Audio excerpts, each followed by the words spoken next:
Bonjour Jean-Paul Bedbez. Bonjour. Je vois que vous êtes équipé JO. Oui. Y a-t-il un JO blues comme un baby blues?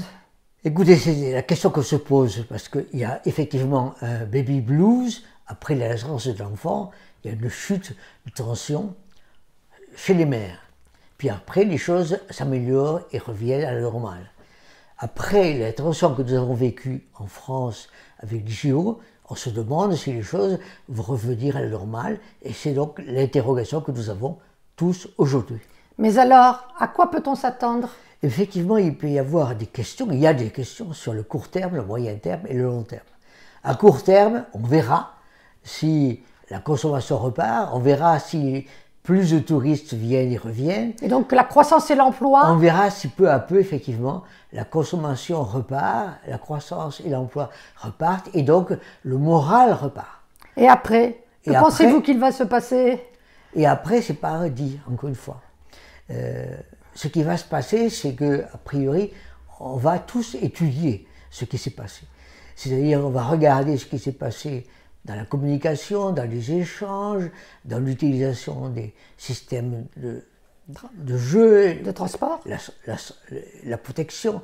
Tout ceci va être étudié pour être amélioré, en particulier dans le nord de Paris. Mais ce n'est pas essentiel. Mais ce n'est pas essentiel. Alors qu'est-ce qu'il est? Vivre ensemble mieux, comme cela a été pendant les Jeux?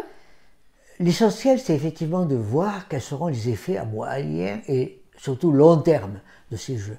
Ça va être la meilleure utilisation des investissements qui ont été faits, parce qu'il s'agit de dire, effectivement, il faut vivre ensemble mieux, mais il faut mieux utiliser les gymnases, les équipements, les piscines qui ont été mises en place, avec la formation qui va avec. Donc tout ceci est une épreuve de longue haleine.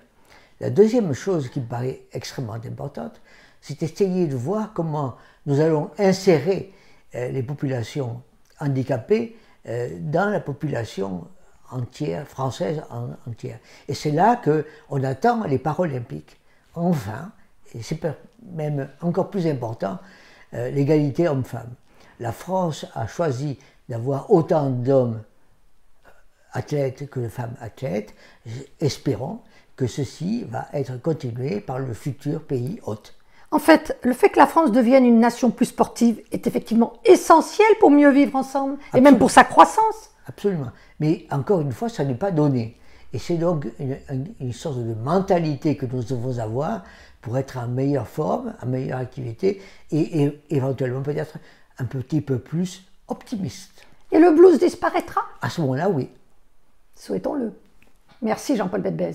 Je vous invite à vous abonner, je vous invite à liker, je vous invite à en parler, je vous invite à faire des commentaires. Donc, je vous invite. Merci.